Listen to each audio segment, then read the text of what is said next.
जो रोगन के पॉडकास्ट में जब इलॉन मस्क आए तो उन्होंने कहा, मैं कोई वॉरेन बफेट का ज्यादा बड़ा फैन नहीं, वो बस कंपनीज की एनुअल रिपोर्ट्स पढ़ते रहते और पैसा एक कंपनी से दूसरी कंपनी में डालते रहते। अगर कोई मुझसे पूछे तो ये एक बहुत ही बोरिंग काम है।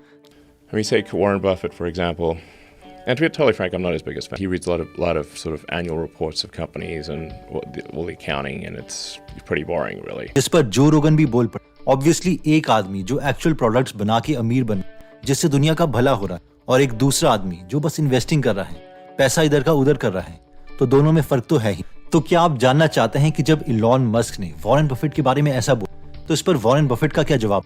अगर हाँ तो इस वीडियो को पूरा देखिएगा, क्योंकि हम में से बहुत से लोग दोनों इलॉन मस्क और वॉरेन बफेट को पसंद करते हैं। बट ये लड़ाई क्यों कर रहे हैं, इस वीडियो में हम ये देखें। तो let's start my dear brothers and sister. तो इससे पहले कि हम इस लड़ाई को देखें, पहले हम जल्दी से एक शब्द समझ लेते हैं जिसे कहते हैं मोड, क्योंकि कंपनी के मोड्स के रिगार्डिंग इन दोनों में बहुत बहस हुई। ओके, तो जब भी हम किसी कंपनी में पैसे इन्वेस्ट करते हैं तो वो पैसा तभी इंक्रीज होगा जब वो कंपनी डूबे नहीं जिसमें हम पैसे इन्वेस्ट कर रहे हैं। और इस चीज को इंश्योर करने का एक तरीका है कि कंपनी के पास कोई कॉम्पिटिटिव एडवांटेज होनी चाहिए, ताकि कोई और कंपनी उनका बिजनेस जल्दी से कॉपी ना कर। और इसे वॉरेन बफेट मोट बोलते हैं। तो पुराने जमाने में बेसिकली राजाओं के महल होते जिनके आसपास एक गड्ढा करके पानी डाल दिया जाता था, ताकि इन केस अगर उस महल पर अटैक होता है तो अटैक करने वाले उस महल पर जल्दी कब्जा ना कर सके।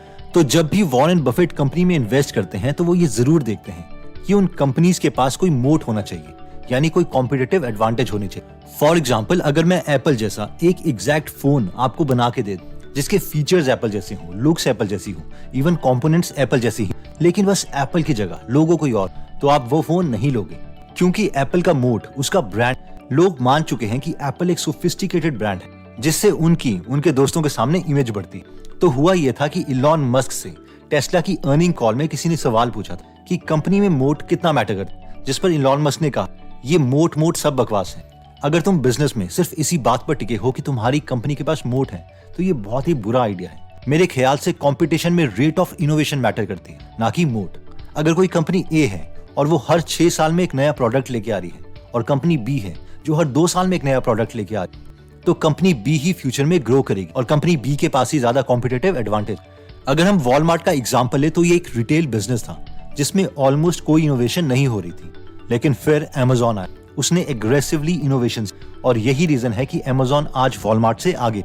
अब इस कॉन्वर्सेशन के कुछ टाइम के बाद वॉरेन बफेट से बर्कशायर हाथवे की एनुअल मीटिंग में एक शेयर होल्डर ने पूछा कि इलॉन मस्क तो बोल रहे हैं कि मोट उतना मैटर नहीं करता, बल्कि पेस ऑफ इनोवेशन मैटर करती। तो वॉरेन बफेट कुछ बोलने ही वाले थे, लेकिन उनके पार्टनर चार्ली मंगर बीच में बोल पड़े कि देखो, इलॉन मस्क बोलते हैं कि मोट काम नहीं करता, तो वो ठीक बोल रहे हैं। इलॉन को ये भी लगता है कि पेस ऑफ इनोवेशन ही मैटर करती, तो वो ये भी ठीक बोल रहे हैं। फिर उन्होंने थोड़ा सा स्माइल किया और कहा, लेकिन इलॉन मस्क की सारी बातें बकवास हैं। अब हम कोई एक्चुअल में पानी का मोट नहीं बना रहे किसी कंपनी के बाहर, जिस पर सारे लोग हंस पड़े। Is Elon right? Answer that one, Warren. Elon says a conventional moat is quaint, and that's true of a puddle of water. And he says that the best moat would be to have a big competitive position, and that is also right. You know, it's ridiculous.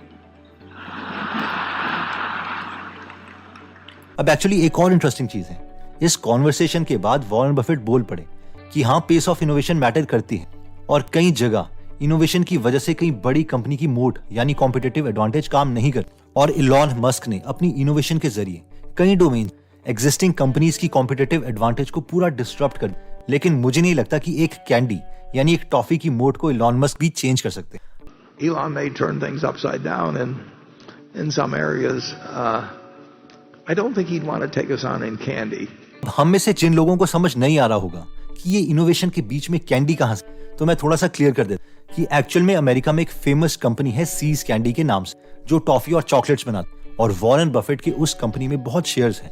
और maximum interviews में Warren Buffett competitive advantage यानी मोट को समझाने के लिए seize candy का example देते हैं कि देखो, अगर अमेरिका में किसी को तुम सीज कैंडी की जगह कोई और टॉफी ऑफर करोगे सस्ते प्राइस में, तो वो उसे नहीं खरीदे। और यही रीजन है कि सीज कैंडी का मोट है यानी कॉम्पिटिटिव एडवांटेज। तो वॉरेन बफेट की इस स्टेटमेंट के बाद इलॉन ने ट्वीट्स करना स्टार्ट कर दिया कि चलो, मैं एक कैंडी कंपनी खोलने जा रहा हूं और वो बहुत ही अच्छी हो। उसके बाद इलॉन मस्क का एक और ट्वीट आया और उन्होंने कहा, और उसके बाद मैं मोट क्रिएट कर दूंगा और उसमें बहुत सारी कैंडीज भर दूं। वॉरेन बफेट फिर खुद को रोक नहीं पाएंगे इस कंपनी में इन्वेस्ट करने के लिए। अब ऐसे टॉन्ट इलॉन मस्क मारेंगे तो दूसरी पार्टी भी चुप थोड़ी ना बैठे। अगेन एक बर्कशायर की एनुअल मीटिंग में चार्ली मंगर से एक शेयर होल्डर ने पूछा कि मुझे आपका वो कोट बहुत अच्छा लगा था जिसमें आपने बोला था कि आप उस इंसान को हायर करोगे जिसका IQ 130 है, लेकिन वो सोचता है कि उसका IQ 120 है, ना कि उस इंसान को जिसका IQ तो बेशक 150 है, लेकिन वो सोचता है कि उसका IQ 170। तो इस पर वॉरेन बफेट के पार्टनर चार्ली मंगर बोल पड़े, अच्छा शायद तुम इलॉन मस्क की बात कर रहे हो, जिस पर सारे लोग हंस पड़े। He will just kill you. You must be thinking about Elon Musk. दूसरा बड़ा रीजन जिस पर इलॉन मस्क और वॉरेन बफेट ने एक दूसरे को ट्रोल किया वो था टेस्ला को। अब हुआ ये कि एक चाइनीज कंपनी है जिसका नाम है BYD यानी बिल्ड योर ड्रीम्स, जो इलेक्ट्रिक कार्स बनाती है, जिसमें वॉरेन बफेट ने काफी शेयर्स खरीद रखे। तो इलॉन मस्क को एक इंटरव्यू में पूछा गया कि BYD तो टेस्ला की कॉम्पिटिटर है, जिसमें वॉरेन बफेट ने भी शेयर्स खरीद रखे हैं। तो इस बात पर इलॉन मस्क पागलों की तरह हंसने और उन्होंने कहा कि क्या तुमने BYD कंपनी की कार देखी है? मुझे नहीं लगता कि वो हमारी कंपिटिटर हैं किसी भी angle. Trying to compete. Why do you laugh? Have you seen their car? जब वॉरेन बफेट से कहा गया कि तुम क्या टेस्ला में शेयर्स खरीदोगे तो उन्होंने भी साफ मना कर दिया, नहीं मैं नहीं खरीदूंगा। अब इलॉन मस्क थोड़े से और गुस्सा हो। ये बात इलॉन मस्क को अच्छी नहीं लगी और इलॉन मस्क ने न्यूयॉर्क टाइम्स इंटरव्यू में कहा कि वॉरेन बफेट ने सबके सामने एक प्यारी काइंड दादाजी टाइप इमेज बना रखी है, लेकिन मुझे लगता है कि ये ओवररेटेड है और वॉरेन बफेट उतनी अच्छी इमेज भी डिजर्व नहीं करते। एनीवेज बात यह है कि ज्यादातर लोग वॉरेन बफेट को सिर्फ इसीलिए पसंद नहीं करते क्योंकि वो बेस्ट इन्वेस्टर, बल्कि उनके सिंपल लाइफस्टाइल की वजह से उन्हें पसंद करते हैं, क्योंकि वो ज्यादा शो ऑफ नहीं करते, बहुत डोनेशंस करते हैं और उन्होंने प्लेज किया हुआ है कि वो मरने से पहले या मरने के बाद अपनी 99% वेल्थ अच्छे कामों के लिए डोनेट कर देंगे। दूसरी तरफ इलॉन मस्क भी पैसों में उतनी इंटरेस्टेड नहीं है।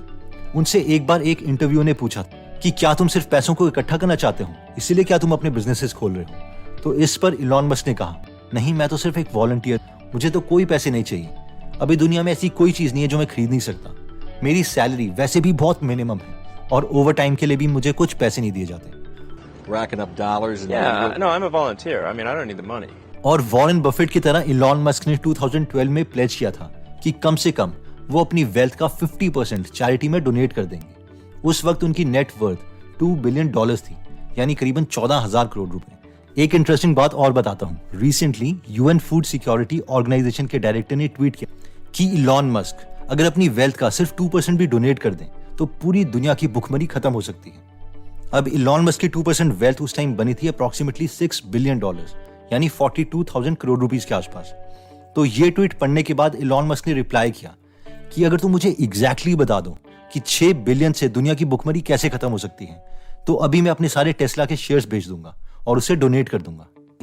जिसके बाद इनके डायरेक्टर ने ट्वीट किया कि नहीं मैंने ऐसा नहीं कहा था, मेरा मतलब था कि $6 बिलियन पूरी तो नहीं लेकिन 42 मिलियन लोगों की बहुत हेल्प कर सकता है जो अभी भूख से मर रहे हैं। एनीवेज अब ये ट्विटर वॉर तो पता नहीं कब तक चलती रहेगी।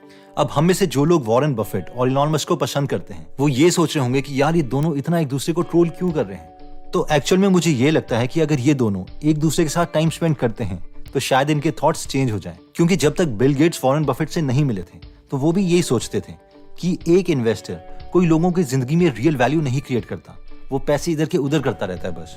लेकिन एक बिजनेसमैन पैसे तभी कमाता है जब वो लोगों की लाइफ में वैल्यू क्रिएट करे।